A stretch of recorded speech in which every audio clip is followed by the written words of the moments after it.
Amém, irmãos? Paz do Senhor Jesus. Aleluia. Desafio está retornando aqui.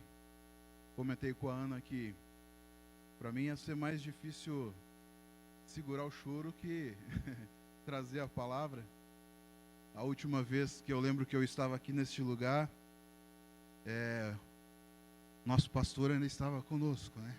E para mim uma grande honra poder estar aqui mais uma vez com essa igreja que o Senhor usou ele para levantar e compartilhar a palavra do Senhor.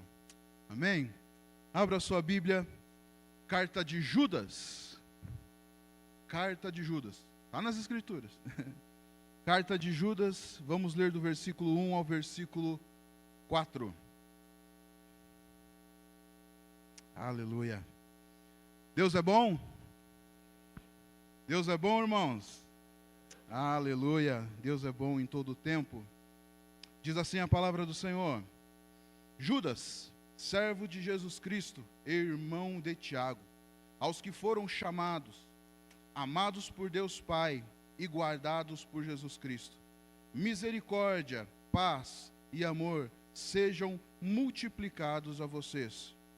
Amados, embora estivesse muito ansioso para escrever a vocês acerca da salvação que compartilhamos, senti que era necessário escrever, insistindo que batalhassem pela fé que uma vez por todas foi confiada aos santos. Pois certos homens, cuja condenação já estava sentenciada há muito tempo, infiltraram-se dissimuladamente no meio de vocês. Estes são ímpios, transformam a graça de nosso Deus em libertinagem e negam a Jesus Cristo, nosso único soberano e Senhor. Podeis assentar em nome de Jesus? Amém. Como é desafiador estar aqui. Deus é bom, mas que a graça do Senhor nos alcance nessa noite. Que a misericórdia do Senhor nos visite, que o poder do Todo-Poderoso nos envolva e que venhamos poder desfrutar daquilo que o Espírito Santo tem para nós essa noite. Amém? Aleluia. Nervosismo, rapaz. Jesus. Amém. A carta de Judas, ela é uma das que eu acho mais preciosas no Novo Testamento. Apesar dela conter somente 25 versículos e ser muitas vezes negligenciada, quantos aqui já tiveram a experiência de tirar um tempinho para meditar na carta de Judas? De dar uma sentada, de refletir. Quantos aqui lembravam que existia uma carta nas Escrituras, escrita por Judas? Geralmente nós começamos a deixar meio de lado algumas que não estão tão em evidência. Mas, irmãos, essa carta, eu digo para vocês, apesar dela ter somente 25 versículos, ela é uma carta riquíssima.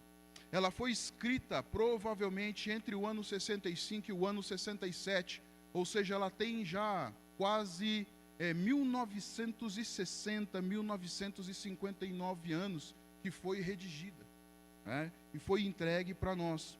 E eu quero assim brevemente fazer uma exposição desses 4 versículos e depois nós vamos seguir adiante no tema dessa mensagem. O versículo 1 diz assim então: em sua saudação o autor se identifica como Judas, irmão de Tiago. Alguns biblistas e teólogos, eles dizem que este Judas se trata do meio-irmão de Jesus, irmão de Tiago citado nas Escrituras. E o interessante sobre esses dois é que, quando nós lemos algumas coisas que esses estudiosos dizem, é que eles só passaram a crer em Jesus após a sua ressurreição. Então, durante todo o período que Jesus esteve aqui na terra, trazendo seus ensinamentos, trazendo o reino de Deus, a manifestação do reino de Deus, os irmãos de Jesus, né, segundo esses estudiosos, eles não creram que Jesus Cristo era o Filho de Deus. Somente após a ressurreição de Jesus é que eles passaram a crer e se tornaram aí colunas da igreja que Jesus veio fundar sobre a face da terra. Essa carta provavelmente foi escrita com a intenção de ser uma espécie de circular no meio da igreja. Ela não teve um destinatário específico, como nós vemos algumas outras cartas. Então Judas escreveu ela com o intuito de que ela fosse algo que circulasse entre todos os membros da fé, para que eles tivessem essa instrução acerca de algumas problemáticas que estavam surgindo no meio da igreja. Ela era direcionada a todos os que foram chamados, amados por Deus e guardados por Jesus Cristo. Então, por isso essa carta ela serve para nós hoje, porque eu creio que todos nós aqui fomos chamados pelo Senhor. Todos nós somos amados de Deus e todos nós somos guardados em Jesus Cristo. O versículo 2, Judas conclui a sua saudação a estes irmãos com desejos de multiplicada misericórdia, paz e amor. Judas declara no versículo 3 o objetivo pelo qual ele escreve essa carta. O intuito primário dele era escrever acerca da salvação que todos nós compartilhamos em Jesus, ou a salvação comum, segundo você vê nas versões de King James e em todas as versões de Almeida. Mas ele deixa de lado essa ansiedade em falar sobre salvação e sentiu uma necessidade de escrever para os irmãos, para exortar eles acerca de uma insistência em batalhar pela fé que de uma vez por todas foi confiada aos santos, ou que todos devessem seriamente batalhar por essa fé, como diz a versão de King James. No versículo 4, Judas declara o motivo que o levou a mudar o objetivo da sua carta. Ele escreve alertando os irmãos sobre o perigo de alguns ensinamentos e comportamentos suscitados por algumas pessoas que se haviam infiltrado no meio da igreja de modo dissimulado. Essa palavra dissimulado, ela significa escondido, sorrateiro, oculto, de forma disfarçada.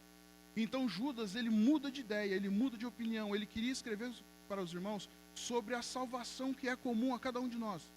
Só que ele, observando o que estava acontecendo no meio da igreja, ele se sente inspirado, ele se sente movido a mudar de posição e começar a escrever para os irmãos sobre a insistência de guardar a fé, batalhar pela fé, porque algumas pessoas haviam se infiltrado no meio da igreja.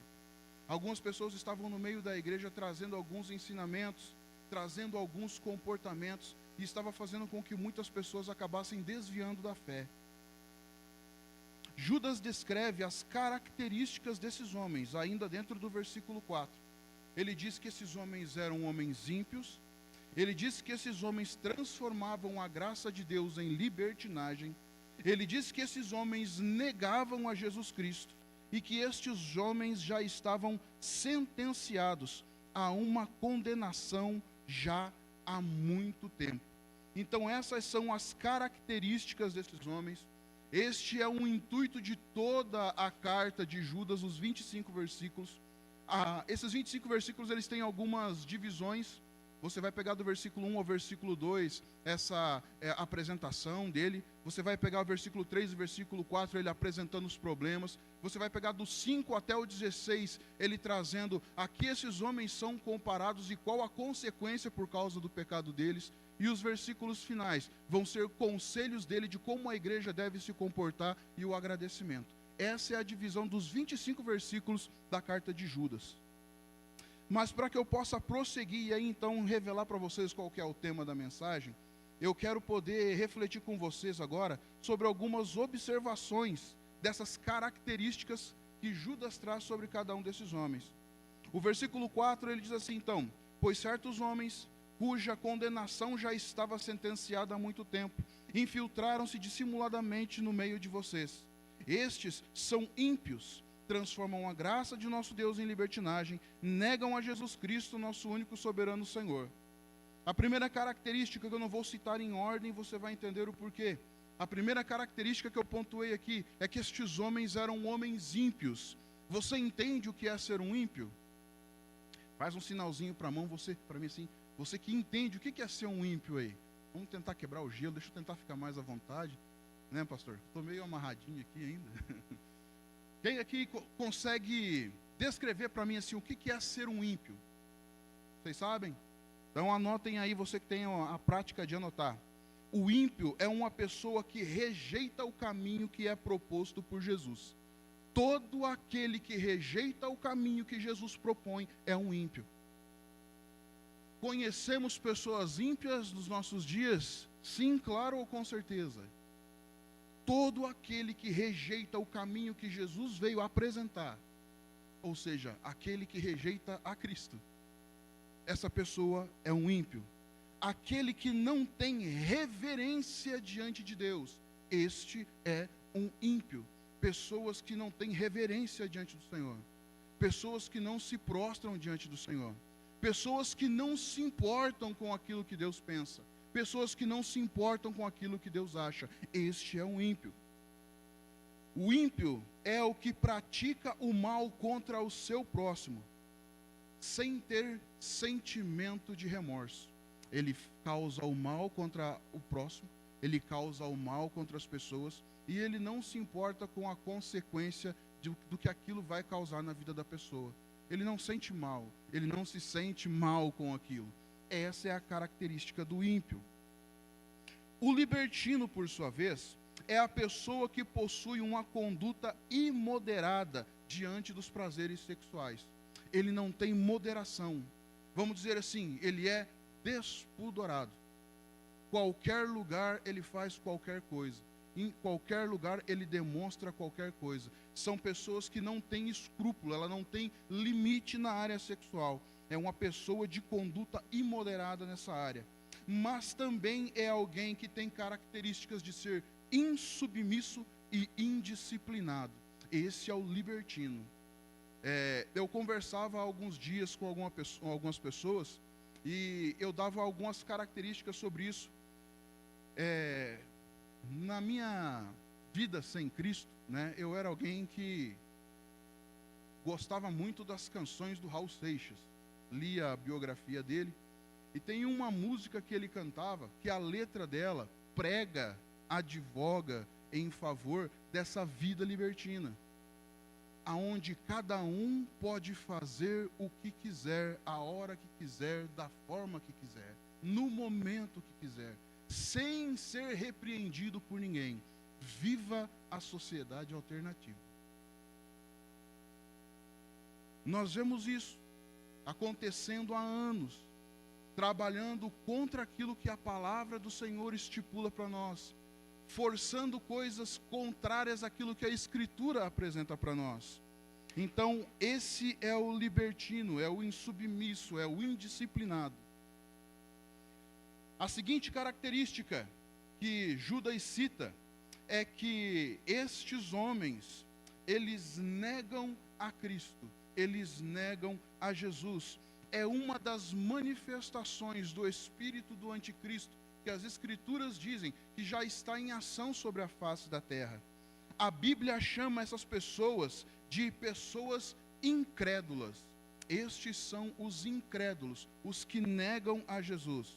O incrédulo não possui fé de Deus e não possui fé em Deus. Então é isso que nós precisamos guardar na nossa mente. O incrédulo, ele não possui fé em Deus e nem possui fé de Deus. A fé que nós possuímos, nós recebemos ela do Senhor. Já o incrédulo, aquele que nega Jesus, ele não possui essa fé. Eu lembro que semana passada o presbítero Fernando falou aqui sobre 1 Coríntios capítulo 12, e ele citou o dom da fé. E o interessante é que a fé, a qual Judas aqui diz que nós temos que batalhar por ela, ela não é a fé dom, ela não é a fé que é o fundamento, o firme fundamento daquilo que nós cremos, mas é aqui a fé daquilo que nós acreditamos, é a fé doutrinária, ou seja, que nós temos que batalhar pelas Escrituras, aquilo que nos foi deixado pelos ensinamentos dos apóstolos, a doutrina dos apóstolos e o ensino de Jesus. Estes homens que negam a Jesus e que são incrédulos, eles não possuem a capacidade de conseguir crer naquilo que as Escrituras dizem. Para eles é loucura. E nós lembramos o que a própria palavra de Deus diz: a sabedoria do Senhor para o mundo, ela é loucura. Mas não para nós, que temos o Espírito do Senhor, que temos a fé de Deus e a fé em Deus. Amém, irmãos? Aqueles que negam a Jesus, ele é um cético e ele é o descrente. Essa é a característica dessa pessoa. Apocalipse 21:8 fala a respeito deles. Mas os covardes, os incrédulos, os depravados, os assassinos, os que cometem imoralidade sexual, os que praticam a feitiçaria, os idólatras e todos os mentirosos, o lugar deles será no lago de fogo que arde com enxofre. Esta é, a saber, a segunda morte. A próxima sentença que eu quero dizer, e última, só que no versículo 4 é a primeira, diz que esses homens já estão condenados, a sentença de condenação deles já foi dada desde há muito tempo. Mas essa referência de Judas acerca do que vai acontecer com estes homens é por causa das transgressões à lei que Deus estabeleceu de antemão. Não é porque somente estes homens que estavam ali agindo na igreja, naquele tempo que Judas escreveu essa carta. Não é somente para eles essa palavra, não é para eles essa determinação, mas essa determinação de condenação, essa referência de condenação é para todos aqueles que transgredirem as ordens, os mandamentos e a vontade do Senhor. Não é que especificamente estes homens foram sentenciados e condenados, mas sim toda pessoa que incorrer em transgressões contra a vontade e as ordenanças divinas. Todos esses, de antemão, há muito tempo, já têm uma sentença sobre a vida deles. Já existe algo sobre a vida deles.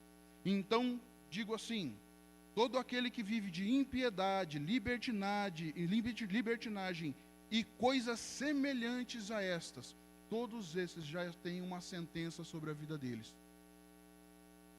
1 Coríntios, capítulo 6, versículo 9, diz assim: vocês não sabem que os perversos não herdarão o reino de Deus? Não se deixem enganar, nem os imorais, nem os idólatras, nem os adúlteros, nem os homossexuais, passivos ou ativos. Gálatas 5, 19 ao 21 diz: a imoralidade sexual, a impureza e libertinagem, a idolatria e feitiçaria, ódio, discórdia, ciúmes, ira, egoísmo, dissensões, facções, invejas, embriaguez, orgias e coisas semelhantes a estas. Eu os advirto, como antes já os adverti, que aqueles que praticam estas coisas não herdarão o reino dos céus. Não herdarão. Eu quero fazer uma pergunta para vocês essa noite. O que tem habitado nos seus corações? O que tem habitado o coração de vocês? Essa pergunta ela pode parecer um pouco estranha, mas quando eu observo esses textos, eu começo a olhar para a minha vida e para a vida de muitas pessoas, e muitas vezes eu começo a identificar que, infelizmente, nossos corações ainda comportam algumas coisas dessa aqui. Algumas coisas dessa aqui ainda habitam nossos corações. Quantas vezes nós nutrimos o ódio, temos nutrido o ódio dentro dos nossos corações? Quantas vezes nós temos nutrido discórdias? Quantas vezes a discórdia ainda tem habitado os nossos corações? Discórdia no meio da nossa família, discórdia no nosso local de trabalho, discórdia entre aqueles que nós dizemos que são nossos amigos. Quantas vezes o ciúme ainda tem habitado o nosso coração? Quantas vezes a inveja ainda tem habitado o nosso coração? Quantas vezes a ira tem habitado o nosso coração? E você pode falar assim: não, mas espera aí, presbítero, a Bíblia diz que eu posso irar. Mas a continuidade do versículo diz que você pode irar, mas você não pode pecar. A ira não pode te conduzir, te levar a ir. A ira não pode te conduzir, te levar ao pecado. A ira não pode passar de um dia para o outro. mas existem corações de pessoas que dizem que batalham pela fé, que a ira tem feito morada no coração delas há meses, há anos, há décadas. A ira tem sido a companheira dessa pessoa por longos e longos períodos, a ponto de que eu conheço filhos que não conversam com os pais e irmãos que não se conversam porque ainda nutrem rancor, ressentimento, ira, por causa de algo que foi feito no passado, há anos, há tempos. E nós dizemos muitas vezes que não.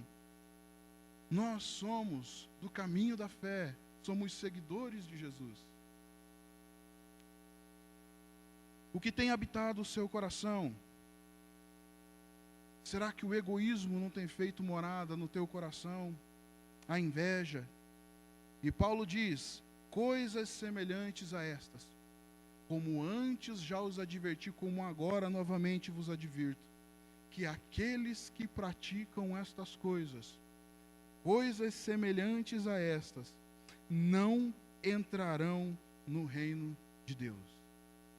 Não entrarão. E por causa de pessoas como estas, irmãos, infiltradas no meio da igreja, é que Judas exorta que seriamente venhamos batalhar pela fé. E esse é o tema, depois dessa pequena e breve introdução, que eu quero trabalhar com vocês essa noite.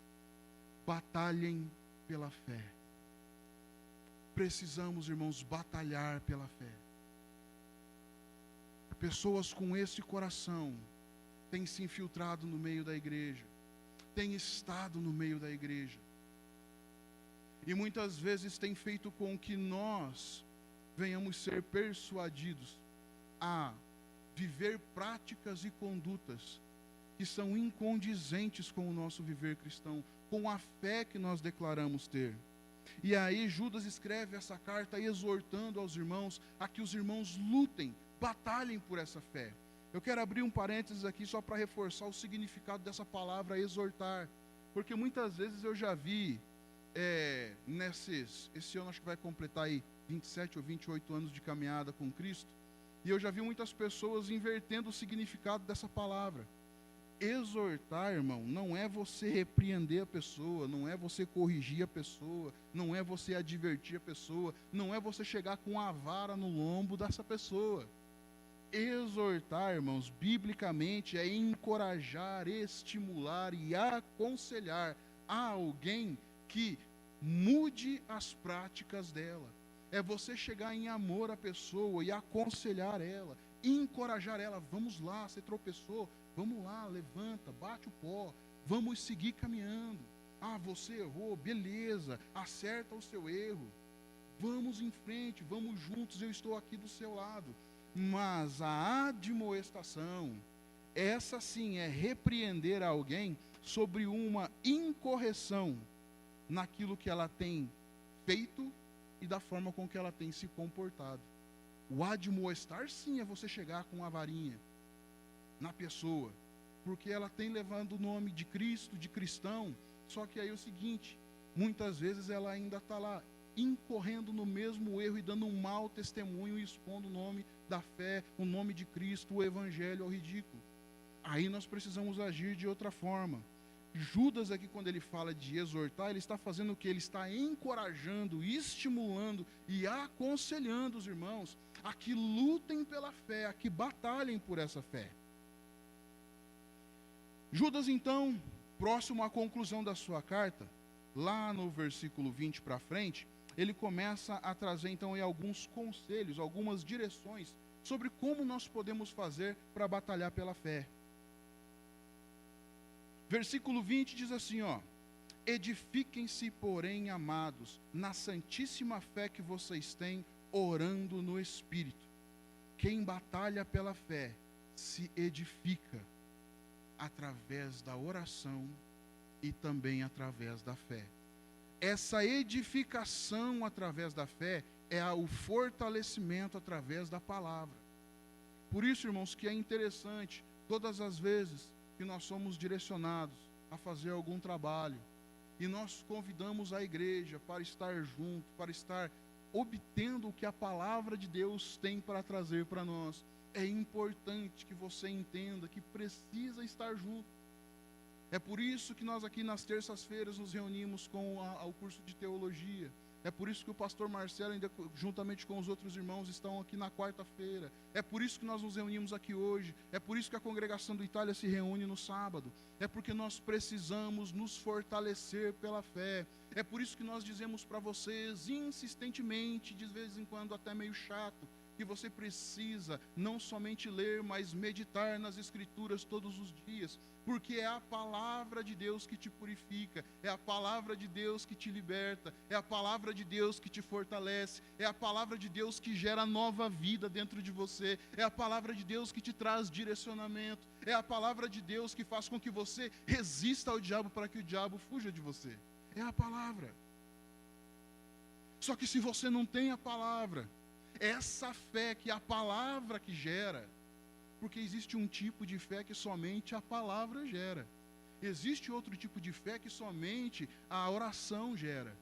Existe um outro tipo de fé que somente a experiência com Deus gera. Mas essa fé que a palavra gera, se você é um preguiçoso no quesito de ler e no quesito de meditar e aplicar as Escrituras, você não tem essa fé. Eu não tenho essa fé. Por isso é necessário que, como aqui Judas está dizendo, que quem batalha pela fé, edifique-se na fé e na oração. Por isso que a prática da oração nós insistimos tanto. Por isso que as Escrituras falam tanto acerca da oração. Edificar. E aqui, quando eu estava inspirando-se para escrever isso aqui, eu até perguntei para a Ana, falei assim, amor, me dá um exemplo aí, o que você acha que é edificar? O que você entende por edificar? E ela acertou até a resposta. Irmãos, edificar é construir de forma sólida, firme e forte. Vou repetir aí. Edificar é construir de forma sólida, firme e forte.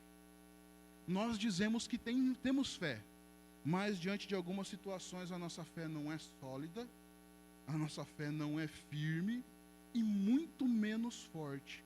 Que tipo de edificação é essa que nós temos feito na nossa caminhada cristã? Um exemplo que eu quero dar para vocês é o seguinte: existem pessoas que já estão caminhando na fé há 5, 10, 15, 20 anos, e ela ainda sofre lutando contra as mesmas mazelas de quando ela encontrou Cristo. E de quando ela disse assim, Senhor, eu te entrego a minha vida, eu me submeto ao Senhor.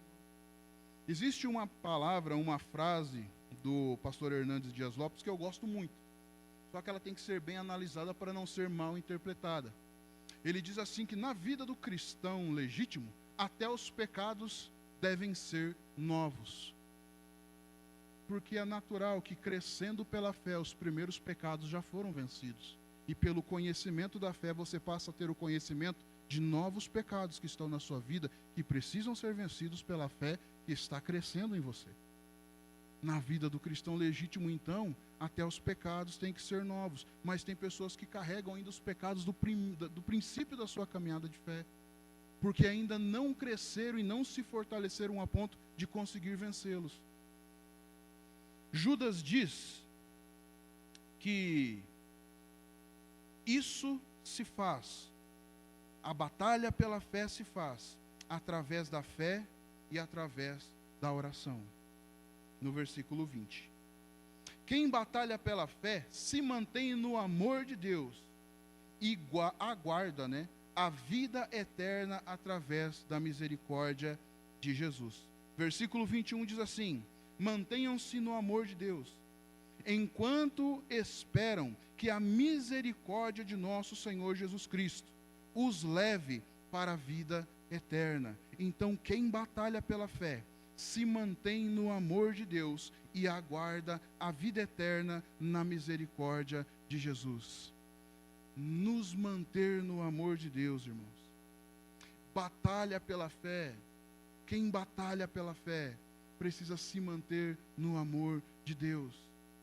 Esse amor é o que nos constrange. Esse amor de Deus é aquele que nos toca. Esse amor de Deus é aquele que nos leva a olhar para Cristo, o autor e consumador da nossa salvação. O amor de Deus é aquele que nos leva a olhar para a cruz. A cruz de Cristo, ela não pode, ela não deve ter sido em vão sobre a minha vida e sobre a sua vida. Todas as vezes que o pecado se apresentar a nós, nós precisamos olhar para a cruz de Cristo. Porque foi naquela cruz, irmãos, que Ele verteu o sangue dEle para nos fazer livres do pecado, libertos do pecado. O sangue dEle é que pagou esse preço. A expressão máxima do amor de Deus está na cruz de Cristo, aonde Ele entregou o Filho dEle para morrer por mim e por vocês. Por isso que aqui, Judas diz que quem batalha pela fé se mantém no amor de Deus. Eu e vocês, batalhando por essa fé comum, por essa fé que nós temos em comum em Jesus, para batalharmos por ela, precisamos nos manter neste amor que Deus tem manifestado por nós. E é um amor tão grande, irmãos, que a palavra do Senhor diz que Ele prova esse amor para conosco, em que o Filho dele, Jesus, morreu por nós, sendo nós ainda pecadores. Nós não éramos amiguinhos de Deus, nós não éramos filhinhos de Deus, nós não éramos parceiros de Deus, mas a palavra do Senhor diz que éramos nós ainda pecadores, e Ele provou o quanto ama, Ele provou o quanto ama, pregando o Filho dele no madeiro, por mim e por vocês. Então eu e vocês devemos permanecer nesse amor e aguardar a vida eterna pela misericórdia de Jesus. Nós só recebemos a vida eterna, irmãos, pela misericórdia de Jesus. A misericórdia que Ele tem manifestado sobre mim e a misericórdia que Ele tem manifestado sobre cada um de vocês. Versículo 22 e 23 diz assim: tenham compaixão daqueles que duvidam. A outros salvem, arrebatando-os do fogo. A outros ainda mostrem misericórdia com temor, odiando até a roupa contaminada pela carne. Quem batalha pela fé, age como Jesus. Quem batalha pela fé, precisa agir como Jesus agiu. Se nós pegarmos esses dois versículos, 22 e 23, existem alguns pontos interessantes. Tenham compaixão daqueles que duvidam. Jesus teve compaixão daqueles que muitas vezes ouviam as suas palavras, mas tinham dúvidas no coração. Luciano, cuidado. Vou citar um exemplinho só para vocês. Nicodemos. Nicodemos ouviu falar de Jesus. Nicodemos ouviu falar dos milagres que Jesus fazia. Nicodemos foi durante a noite ter com Jesus. E chegando diante de Jesus, ele questionou a Jesus. Ele disse: mestre, sei que o que fazes só pode ser feito de alguém que vem de Deus. E Jesus começa a ministrar na vida de Nicodemos, tendo compaixão de Nicodemos. Às vezes, irmãos, nós encontramos pessoas que ainda estão duvidosas, carregadas de dúvidas. E muitas vezes nós não temos paciência e compaixão com essa pessoa, de sentar com ela e mostrar para ela as verdades que o Evangelho declara, como Jesus fez com Nicodemos. Nicodemos, se você não nascer de novo, da água e do Espírito, aquele que não nascer de novo, não pode entrar no reino de Deus. E depois fala, aquele que não nascer da água e do Espírito, não vai nem ver o reino. E aí fecha um curto-circuito na cabeça de Nicodemos. Ele fala, como é que pode então um homem sendo velho voltar para o ventre da mãe e nascer de novo? Ele fala, não, rapazinho, tu és mestre em Israel e não entende essas coisas. Tu és mestre em Israel e não entende essas coisas. E Jesus, com amor, apresenta para as coisas, para aquilo que Nicodemos precisa ouvir.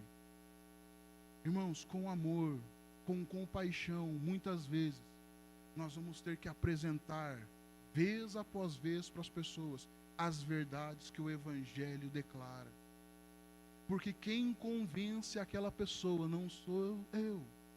Quem convence aquela pessoa não é você. Então não importa o quão polido, e não importa a gama de conhecimento que você tem acerca das Escrituras. Como crerão, se não há quem pregue? Então pregue a tempo e fora de tempo, com compaixão, para aqueles que estão duvidosos ainda. Apresente o Evangelho e creia que o Espírito Santo pode agir sobre a vida daquela pessoa. E o Espírito Santo pode trazer àquela pessoa a revelação de que Jesus Cristo é o Senhor, Salvador da vida dela. O versículo 23 fala assim: a outros salvem como que os arrebatando do fogo, e a outros ainda mostrem misericórdia com temor. Nós precisamos agir, amados, como aquele Jesus que veio por nós, que sofreu afrontas. Jesus que veio por cada um de nós para entregar a vida dele. É assim que nós precisamos batalhar pela fé. O que me chama a atenção nessa palavra que Judas traz é o termo que ele usa no versículo 3. Batalhem. Batalhem. Essa palavra lá no original, no grego, ela traz a ideia de combater, de lutar, de pelejar, de brigar, de defender.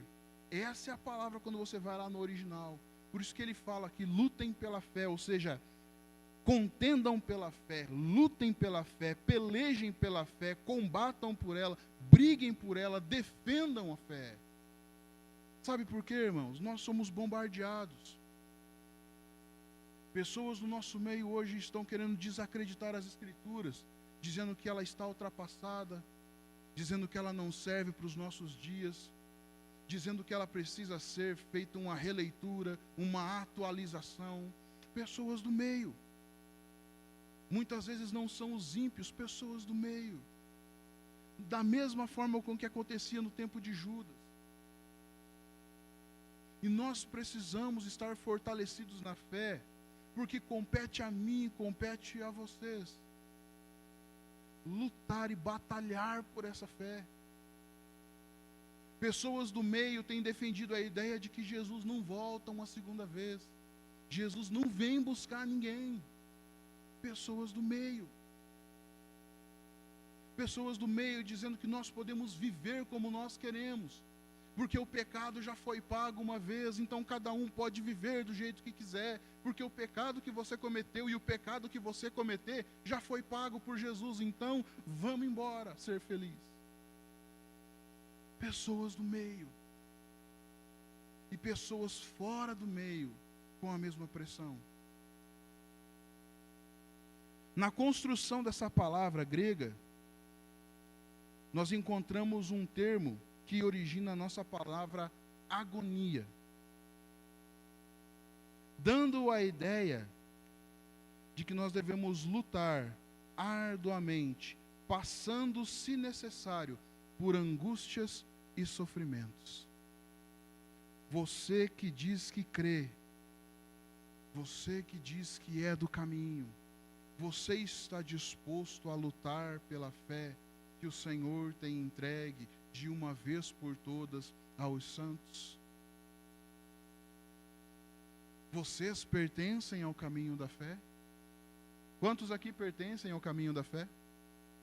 Nós pertencemos ao caminho da fé?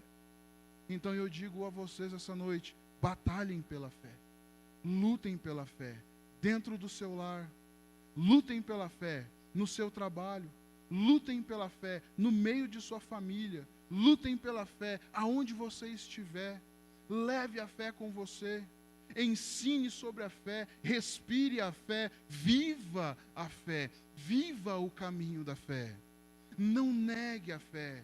Eu gosto muito do texto que Paulo fala em Romanos capítulo 1, versículo 16, eu não me envergonho do Evangelho, porque Ele é o poder de Deus para a salvação de todo aquele que crê, tanto do judeu quanto do grego. Irmãos, e quantas vezes nós temos nos envergonhado do Evangelho, que um dia nos alcançou, um dia nos salvou, que tem trilhado este caminho para nós e tem nos conduzido firmemente nesse caminho com Jesus. Não se envergonhe do Evangelho. Um dia eu conversava com um rapaz, ele contou uma experiência que ele teve. Ele é um rapaz assim bem posicionado com relação à fé. Alguns até dizem que ele é um pouco chato, mas eu cheguei para conversar com ele, ele me testemunhou. Um dia alguns irmãos conversando, e ele chegou nesse grupo de irmãos, e eles estavam com algumas brincadeiras. Só que quando ele chegou, a brincadeira acabou. E aí ele perguntou para aqueles 3 rapazes, o que aconteceu? Eles falaram assim, não, que negócio é o seguinte, nós estamos brincando aqui, mas não dá para brincar com você perto, porque você é muito crente. Irmãos, que venhamos ser esse chato, que quando chega, o cara desliga o som daquela musiquinha, que misericórdia. Que sejamos assim. A luz deve incomodar as trevas. A palavra do Senhor diz que nós somos luz no Senhor. A palavra diz que nós somos o sal. Irmãos, o sal, além de dar sabor, o sal conserva. Então conserve em sua vida, conserve em sua família os princípios do Evangelho. Seja sal, não se envergonhe.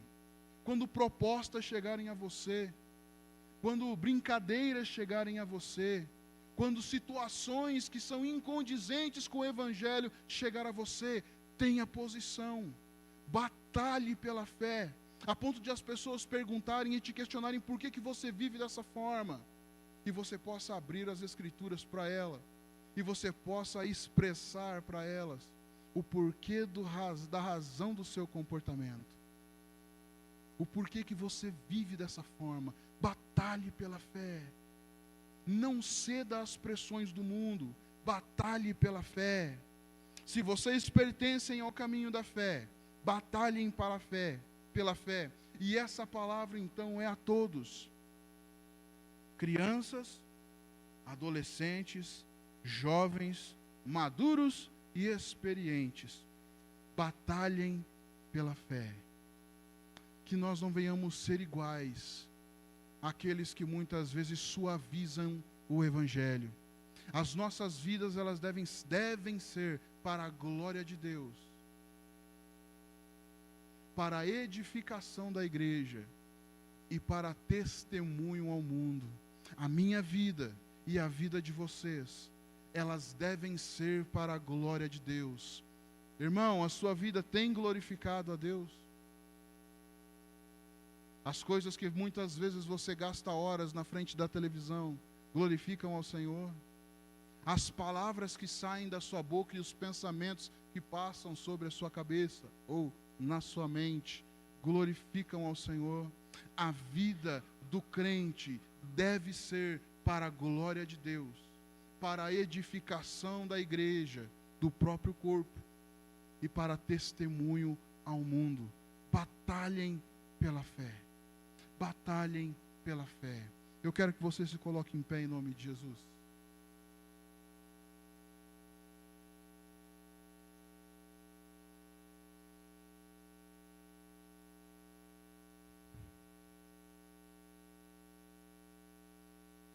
Amém.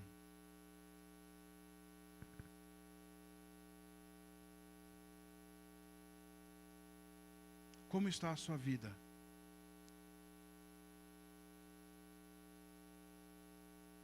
Você tem batalhado por aquilo que Deus tem confiado a você?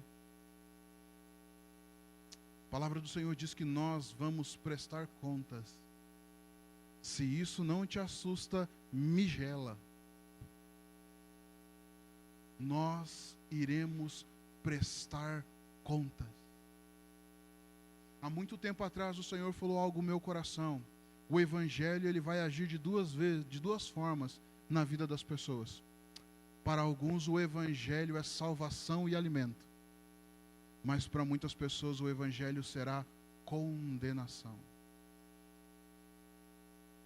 Para muitos o evangelho será alimento e salvação, mas para outros o evangelho será condenação. O Espírito Santo é que convence o homem do pecado, da justiça e do juízo. E na sequência, o próximo versículo diz: do pecado, porque não creem em mim. Feche os seus olhos. Senhor Deus, em nome de seu Filho Jesus, eis-nos aqui, Senhor. Senhor, e sabemos que vivemos um período, Senhor, desafiador, ó Pai, na tua igreja. Senhor, mas eu peço a Ti, em nome de seu Filho Jesus, Pai. Senhor, trabalhe em nosso coração e nos dê temor do Senhor, que é o princípio da sabedoria. Nos auxilie, Senhor, em nossa fraqueza e muitas vezes, Senhor, aonde vacilamos, ó Pai, na fé. Porque sabemos que a Tua palavra contém situações, princípios, que muitas vezes é difícil de nós humanamente aceitarmos, Senhor. Mas nos dê fé, Senhor. Acrescenta-nos a fé, Senhor. Nos dê fé, Senhor. A ponto de que venhamos, ó Pai, renunciar às coisas dessa vida, renunciar às coisas desse mundo, e que possamos viver para Ti, mas não somente viver, mas que venhamos tomar parte do trabalho de Seu Filho e batalhar por essa fé que uma vez por todas foi entregue a cada um de nós. Senhor, que não venhamos somente ouvir domingo após domingo, que não venhamos somente ouvir em cada oportunidade que nós temos de nos reunir, mas, Senhor, nos dê a fé, Senhor, e a determinação para viver, Senhor, aquilo que o Senhor nos tem dado. Senhor, quebra o nosso coração, Senhor, trabalha em nosso coração, nos conduza a viver de uma forma que seja agradável a Ti e tão somente a Ti, Senhor. Firma os nossos passos, Senhor, sob a Sua palavra, Senhor, e nos leve, em nome de Seu Filho Jesus, a viver essa vida, Senhor, que glorifica a Ti, Senhor, que edifica o Teu corpo, a igreja, e que dá, Senhor, e que serve, Senhor, de testemunho ao mundo. Em nome de Seu Filho Jesus, eu Te louvo e agradeço, Pai, por essa oportunidade. Amém e amém. Podeis assentar, irmãos, em nome de Jesus.